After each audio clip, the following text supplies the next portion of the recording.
Televisa presenta.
Este fondo llegó aquí a México, en concreto al Archivo General de la Nación, en 1992.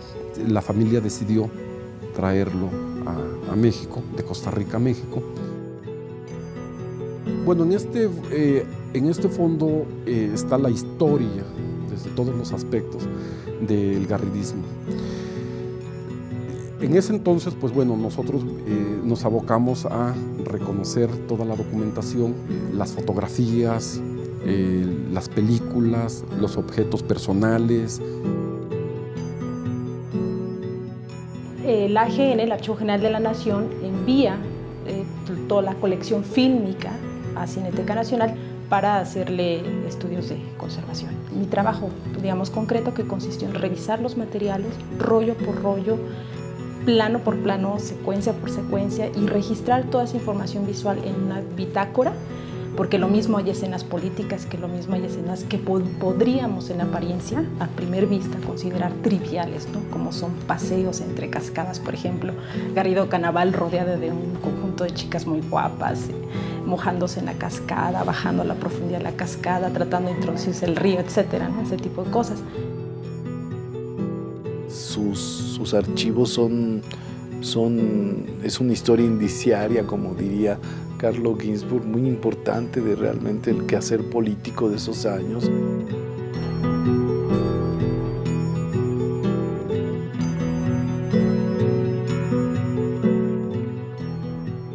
Cuando me acerco a estos materiales yo me quedé muy sorprendida, porque lo que yo vi es que esto se trataba de una bitácora visual del proyecto garridista, ¿no? Garrido, desde mi punto de vista, fue un hombre visionario que básicamente intentó modernizar Tabasco. ¿Y qué debemos entender, o qué entendía Garrido por modernizar Tabasco? Elevar la productividad, la calidad del trabajo, pero también mejorar las condiciones de vida del trabajador. Él abogaba por una sociedad más justa, y como una alternativa para mejorar la calidad de vida de los trabajadores, no proponía el enfrentamiento con el empresario o con el hacendado. Garrido mismo era un hacendado, sino que proponía una alternativa de sociedades cooperativas de los trabajadores, que pudieran ellos facilitar el consumo y facilitar también la venta de sus productos, para que tuvieran un sistema de vida más accesible, de una calidad de vida mejor.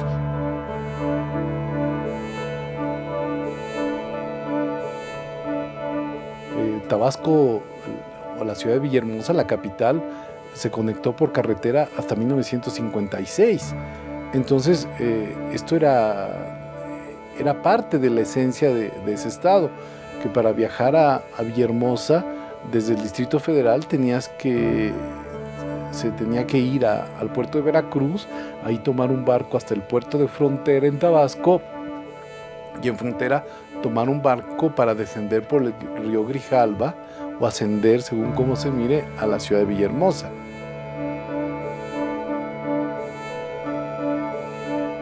Tabasco, al igual que otros estados de la República, no es un hecho aislado, no, lo que sucedió aquí no es distinto a la corriente revolucionaria, a las ideas en boga en el momento de los 1920, 1930, pero sí llama la atención Tabasco por el radicalismo, los límites a los que llegó Garrido en la aplicación de ciertas medidas de programas de gobierno.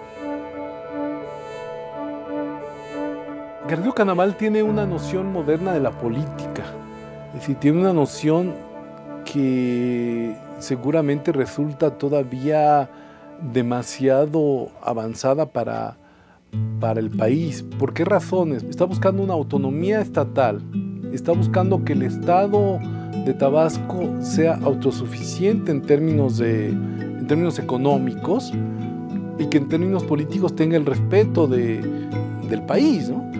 Y tal parece que lo va consiguiendo, es decir, Obregón lo ha apoyado de manera notable para su primera elección y para los primeros cargos que tiene como gobernador interino.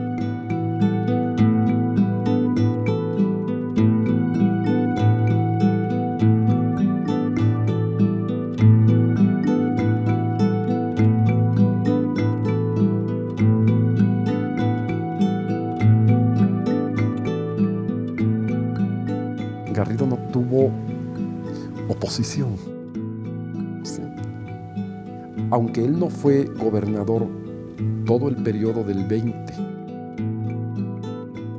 al 35, Tomás Garrido Canaval fue una especie de dictador, ¿sí?, que estuvo durante 15 años bajo su control, bajo su ideología, al estado de Tabasco.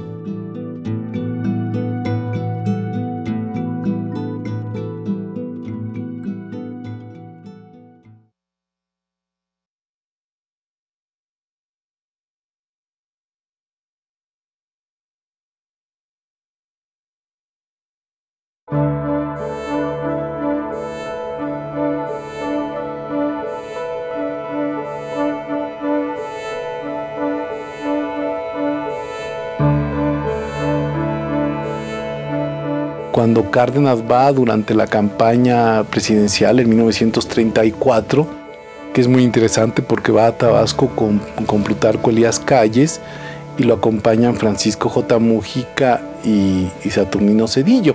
O sea que los más importantes de la época se reúnen ahí. Garrido cuenta que Cárdenas lloró, que notó como comenzaban a salirle las lágrimas, y fue cuando le dice: Tomás, lo que has hecho en términos de organización en Tabasco es lo que yo quiero hacer en México. Y bueno, es en esa gira donde llama a Tabasco el laboratorio de la Revolución Mexicana.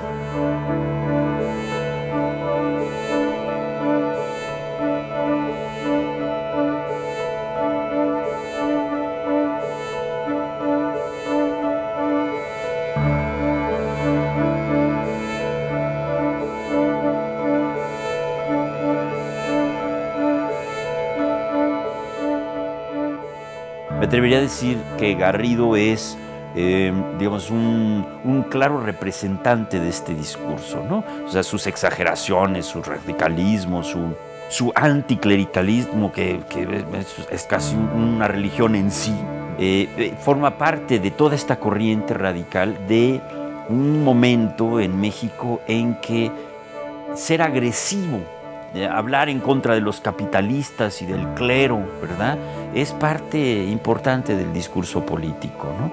Y desde luego también del discurso cultural, ¿no?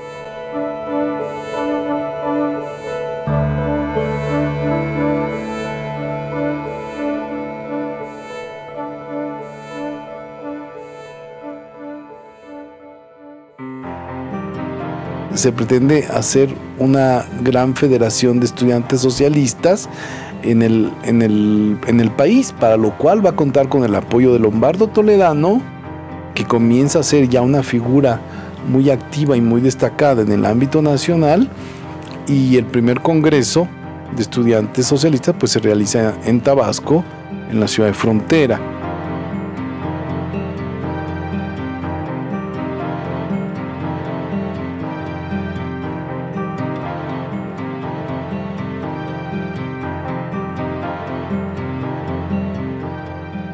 Adoraban a Garrido Canaval, según lo que se dice en ese momento. Y bueno, llegan de Sonora, llegan de Veracruz, ¿no? Recordemos que en ese momento también hay otros caciques contemporáneos a él, Tejeda, Cedillo, etc. Entonces llegan de Veracruz también, llegan de Chiapas, de Campeche. El primer organizador de este congreso es Carlos Madrazo, que posteriormente será gobernador del estado. Y el primer presidente de la federación va a ser Maitza Druso, el hijo de Tomás, y desde luego quieren que esto sea nacional.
En el ideario de Garrido sí he podido caracterizar un puritanismo que he llamado modernizador.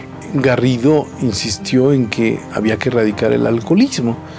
Entonces, bueno, se prohibió de manera drástica el consumo del alcohol.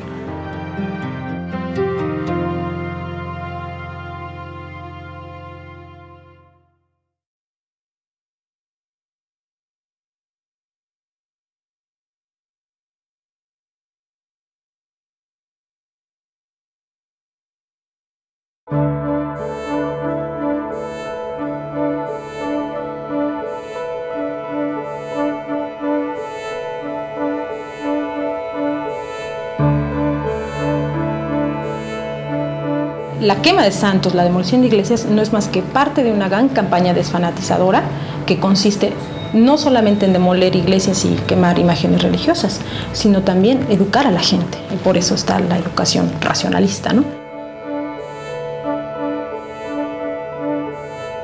Fundamentada en el racionalismo de Ferrer Guardia, en la escuela catalana de finales del siglo XIX y de principios del XX, que tenía algunas bases anarquistas, socialistas. A través de un método pedagógico que había tomado elementos de María Montessori, de John Dewey y de los centros de interés que manejaba de Crolilla en esos años, es decir, una educación activa.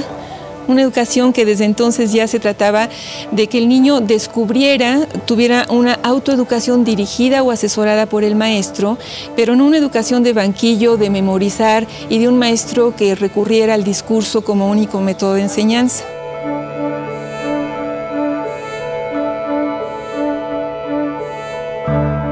Que era una educación que se fundamentaba principalmente en el medio ambiente, en el hecho de educar a los niños con principios científicos, que les venía muy bien en términos de erradicar los prejuicios y las falsedades de la religión.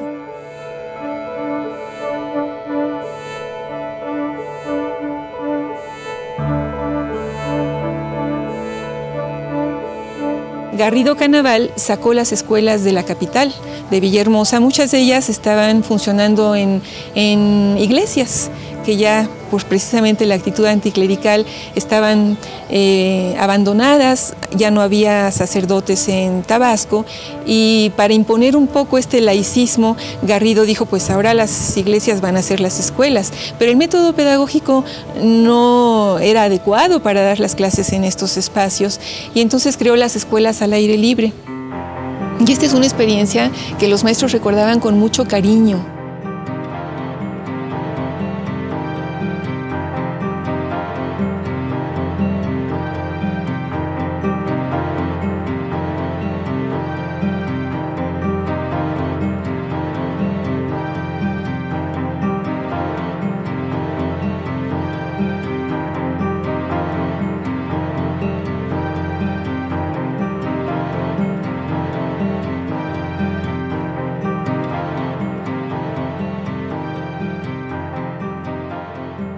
Y entonces los niños y los maestros eran trasladados a las 7 de la mañana y la rutina escolar empezaba con clases de natación en la Laguna de las Ilusiones, porque para Garrido era muy importante esta mejora en la calidad de vida y eso implicaba en la salud de los educandos.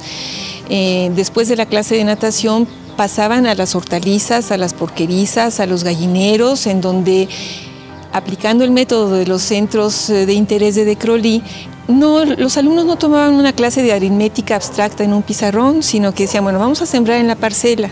¿Qué tanta semilla necesitamos? ¿Cuántos metros cuadrados van a servir para sembrar tantas semillas? Entonces era una clase de aritmética aplicada a la productividad. Se trataba de que a través de los cultivos también se aprendiera de las ciencias naturales, de la geografía.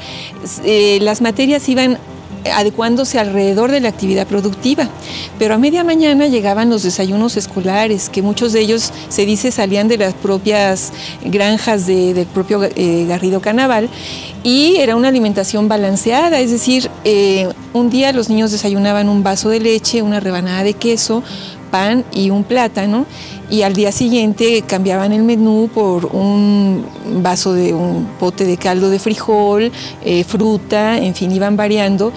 Y alumnos de aquella época me comentaban que realmente era una bendición contar con este servicio, porque a veces tomaban una taza de café antes de salir para la escuela.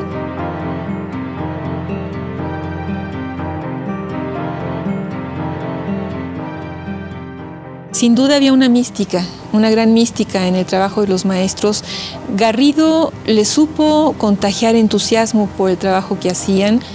Las condiciones laborales eran muy difíciles para ellos, trabajaban a veces abajo de los árboles, a orilla de los ríos, para llegar a la ranchería que debían atender, cruzaban durante 2 días pantanos, y las condiciones de vida en esos pueblos eran bastante ingratas, pero había una mística, había una convicción de que eran ellos los apóstoles y eran ellos los generadores de un nuevo mundo, y aún maestros habilitados y sin grandes respaldos teóricos o académicos estaban dedicados a la educación.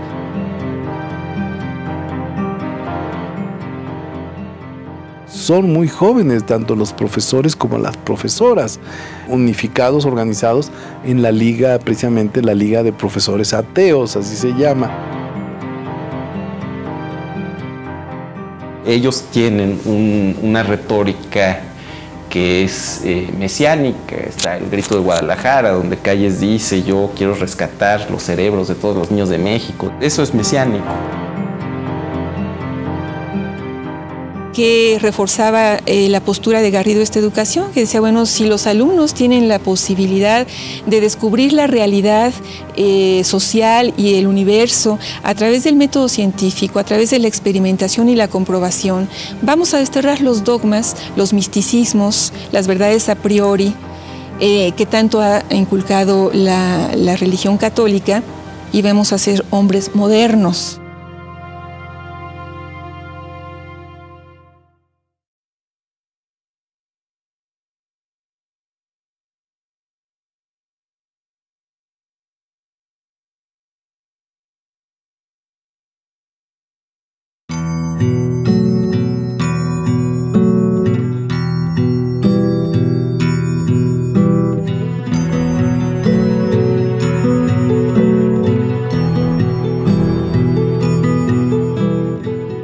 todos los trabajadores en Tabasco debían obligatoriamente formar parte de las ligas de resistencia.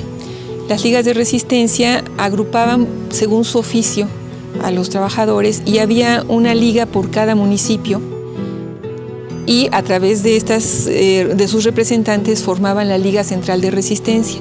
Los maestros, como cualquier trabajador, formaron la Liga de Resistencia acorde a su profesión y en 1930 incluso agregaron el calificativo de Liga de Resistencia de Maestros Ateos.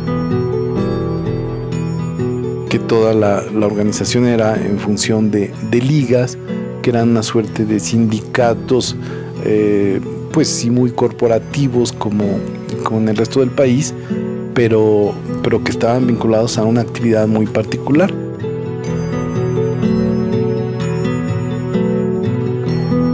A través de estas organizaciones, él controlaba a la perfección casi todos los grupos.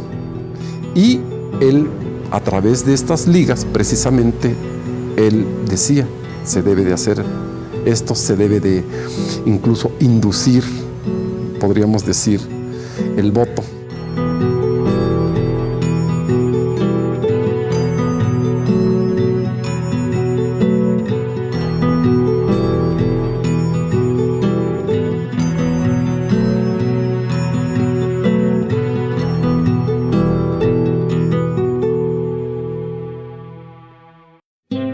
Otra cosa era la organización de los estudiantes. El grupo de jóvenes revolucionarios era el grupo que lo apoyaba, pero desde la escuela, desde la academia. Una especie de juventudes hitlerianas.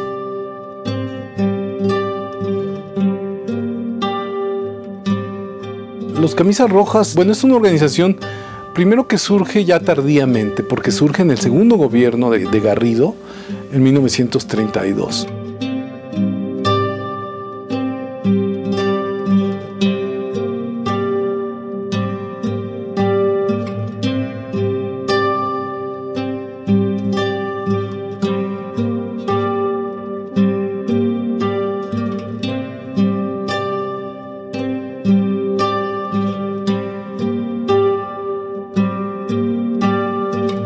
En las películas en general podemos ver que los jóvenes tienen un papel muy importante, pero siempre son aguerridos, son los que están pronunciando discursos, son los que están quemando imágenes religiosas, los que están demoliendo iglesias.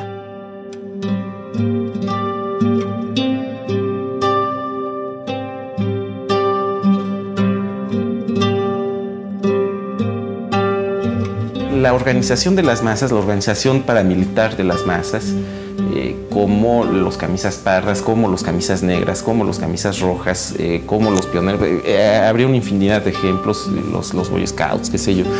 Estas formas de organización, de ritualización paramilitar o militar, lo que buscan es resolver algo que se siente como una carencia, que es la imposibilidad del individuo de concebirse como tal.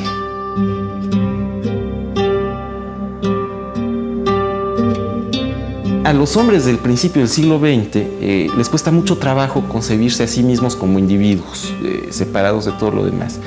Les cuesta mucho trabajo construir los límites de su cuerpo.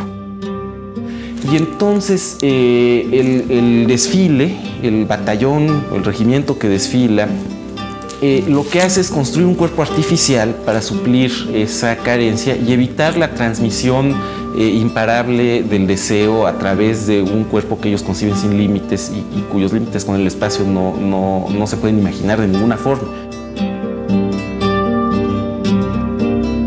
Entonces el chiste es mostrar un pueblo robusto, un pueblo sano, ¿no? Muy al estilo de los desfiles soviéticos, ¿no? De que se trata de mostrar a los gimnastas, ¿no? Se trata de mostrar la calistenia, etcétera, etcétera. ¿Por qué? Porque el pueblo se está transformando.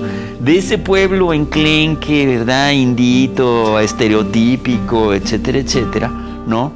Se trata de mostrar un pueblo fuerte, joven. O sea, está en este tránsito de ser un pueblo niño a ser un pueblo joven, ¿no? Dentro de los desfiles siempre hay un contingente de deportistas, por ejemplo. Es este culto al cuerpo sano, ¿no?, de esos años 20 y 30, ¿sí?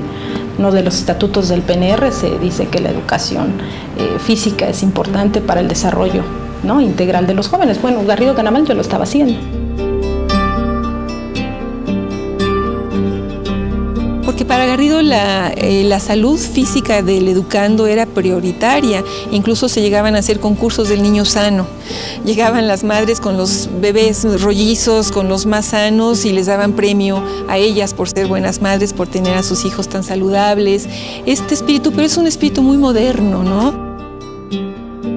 Los ciudadanos que practican el deporte son ciudadanos modernos, son ciudadanos que creen que la salud debe anteponerse a la salud espiritual, pero además son ciudadanos que están construyendo su cuerpo y que además participan también en tablas gimnásticas, en cosas que son mucho más simpáticas a veces quizás que los desfiles militares, aunque también encuentran su origen en Alemania, en las mismas cosas en las que se originaron los desfiles paramilitares, ¿no?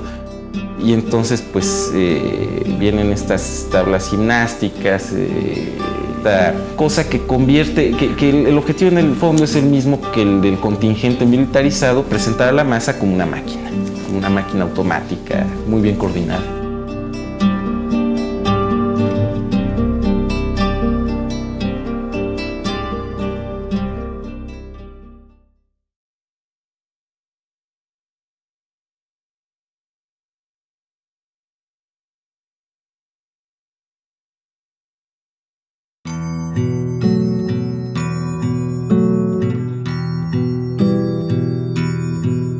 Garrido, podemos decir que como sello particular, y lo conoce esto cualquier persona aficionada a la historia, buscó ante todo acabar con la influencia del clero.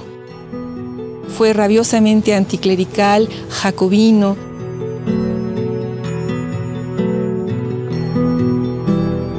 Había un vacío religioso en ese estado que facilitó con mucho la propuesta de Garrido.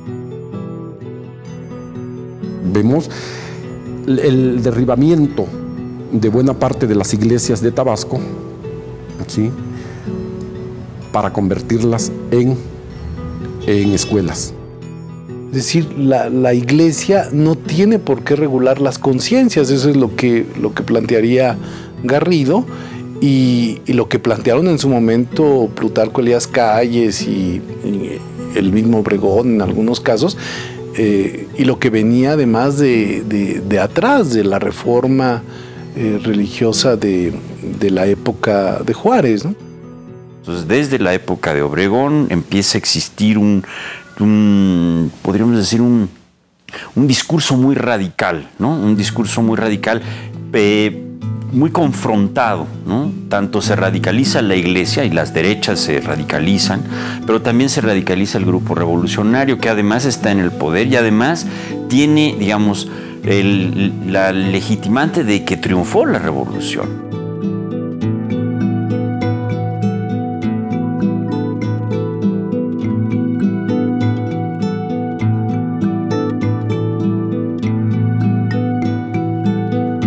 Los camisas rojas llegaban a una población, apilaban en la plaza todos los santos que iban encontrando en las casas. Era una gran fiesta que se hacía, vista por niños, ancianos, por gente que estaba a favor o en contra.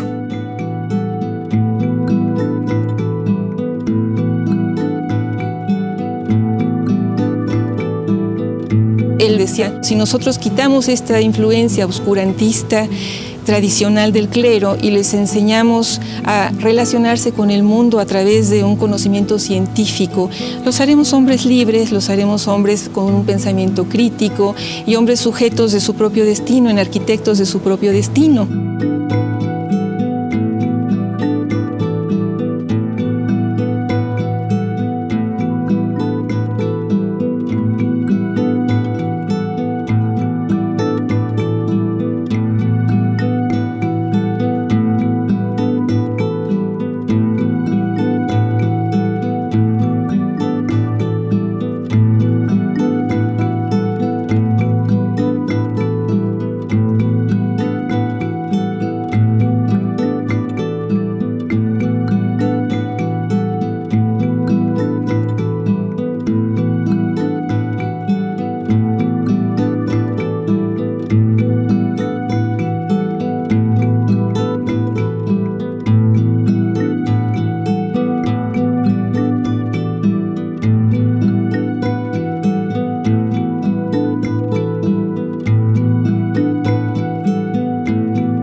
en medio de la feria se podía llevar a cabo una ridicularización del clero, un papa toreando, por ejemplo, ¿no? O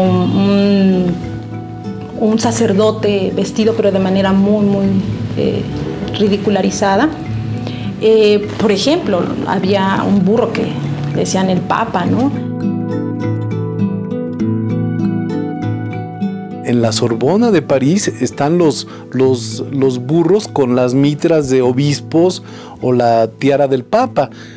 Bueno, son las mismas cosas que después hacen los garridistas poniéndole el letrero de Papa al burro que gana en la feria X.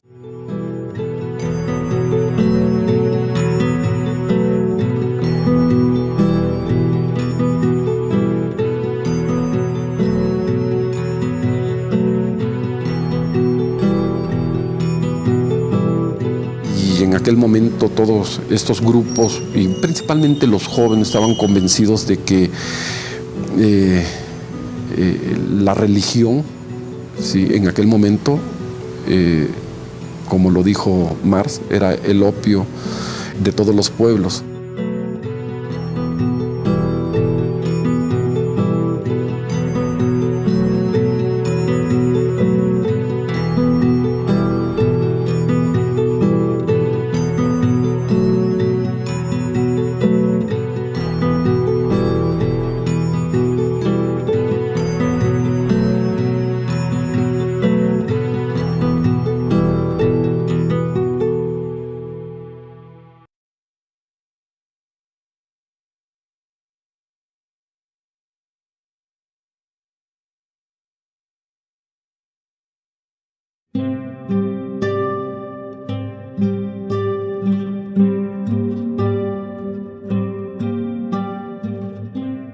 Evidentemente sí hay un montaje, ¿no? Por ejemplo, hay un rollo, el rollo 41, que es muy evidente, es una quema de imágenes religiosas, pero la quema se inicia con la destrucción de un Cristo enorme.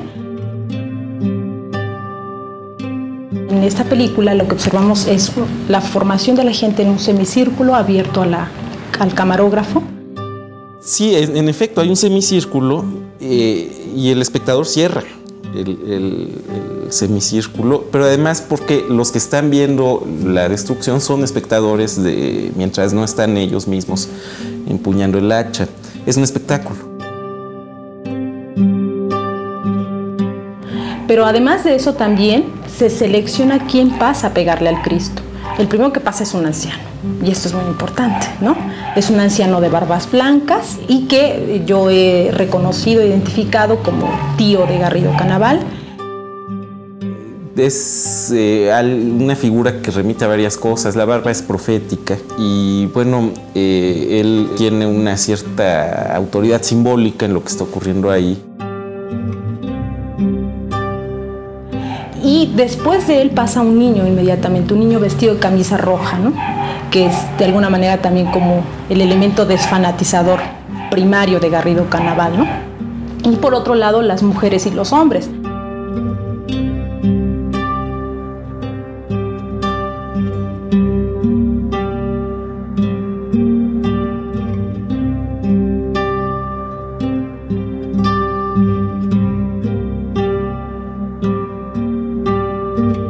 El espectador de repente se convierte sin previo aviso en una especie de legionario romano que está pegándole al Mesías.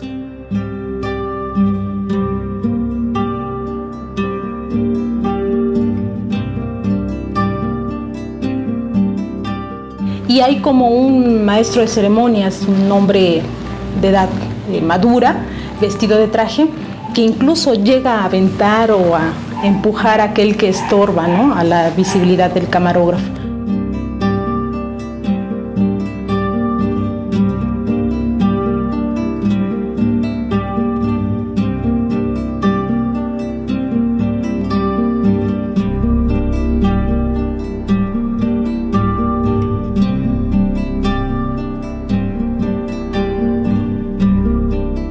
Y el final es simplemente que cada asistente al acto toma su turno al hacha y y empieza a pegarle al crucifijo.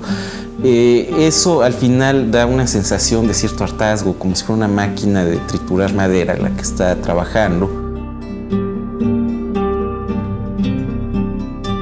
Tampoco hay que perder de vista que estas imágenes son realmente una construcción propagandística y que su principal objetivo es incidir en el ámbito de la ideología. Si nada más hubieran vestido ese Cristo, el hecho de haberlo filmado y haber hecho este montaje vuelve mucho más importante este acto.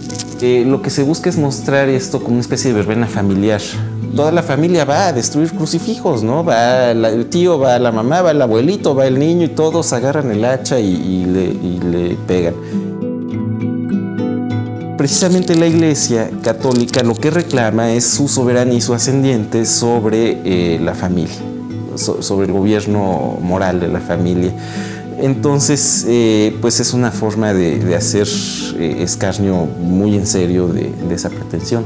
Yo creo que Garrido Canaval sabía cuál era la potencialidad de la imagen, no solo de la imagen fija, sino también de la imagen en movimiento.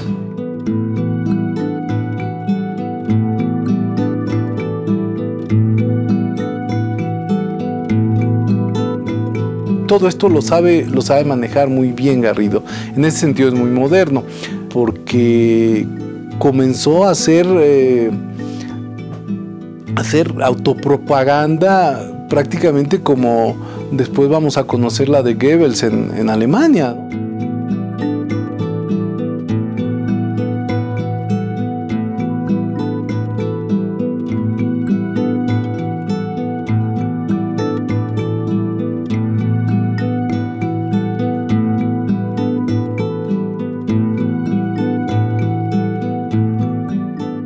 Cada representación es en cierta medida una victoria política sobre adversarios que a veces son imaginarios, la reacción en general, pero a veces son muy reales. Ese señor que es activista de la Acción Católica, que es al que le quitamos el sindicato y que se los llevaba a misa todos los domingos, pues ahora los domingos vamos a hacer que los obreros desfilen y no van a ir a misa ni nada, ¿no? Y a lo mejor van enojadísimos por eso, y entonces esta ritualización es una pequeña victoria simbólica.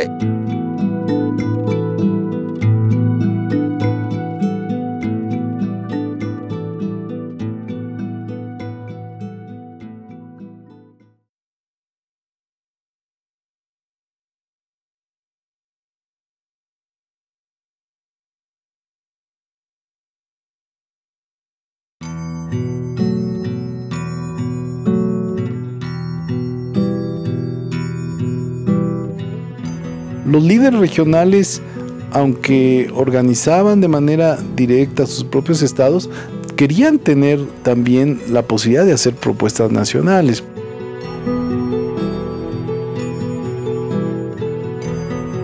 Garrido implantó en Tabasco la educación racionalista, que incluso intentó imponerla a nivel nacional cuando estaba el debate en el Congreso entre qué tipo de educación debía impulsar el Estado revolucionario, la reforma al artículo 3 constitucional de 1934, en que la corriente marxista encabezada por Lombardo Toledano fue ganando adeptos.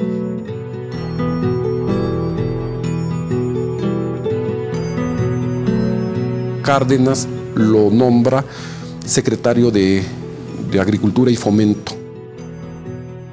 Cuando llega a la Ciudad de México, piensa que es un perruno y entonces cree que va a poder hacer las mismas cosas, ¿no? Porque evidentemente él traía esa idea, ¿no? Si ya lo probó en Tabasco, llevémoslo a otros lugares, ¿no? Por eso cuando llega acá Garrido Canaval con los camisas rojas y se da el atentado en Coyoacán, le tienen que poner un freno, ¿no?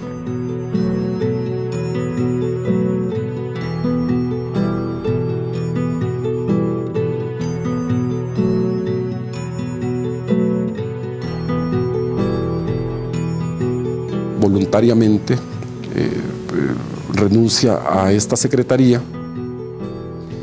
Él regresa a Tabasco como director de Educación Pública.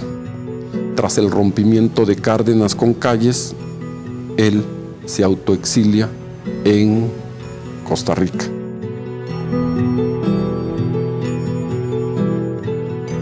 Garrido siguió vivo en la memoria de los tabasqueños hasta hace no mucho tiempo. Y todavía decía uno Garrido y había reacciones a favor y en contra muy viscerales y muy apasionadas. Esto es muy significativo. ¿Qué quedó de la experiencia educativa? Muy poco.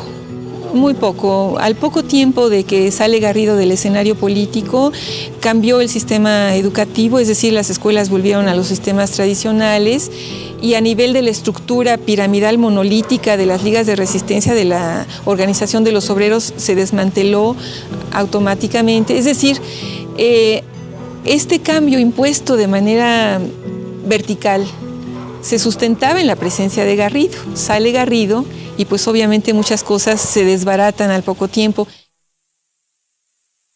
Pero yo creo que mucho de la labor de los maestros fue productiva, quedó vigente, y me refiero a esa labor de apostolado en que enseñaron a los niños a bañarse, a usar el jabón, a desinfectar las casas, a hervir el agua, a asistir los partos, a producir. Y yo creo que eso sí quedó. Y no tanto asociado a Garrido, sino asociado a los maestros que trabajaron directamente en las comunidades.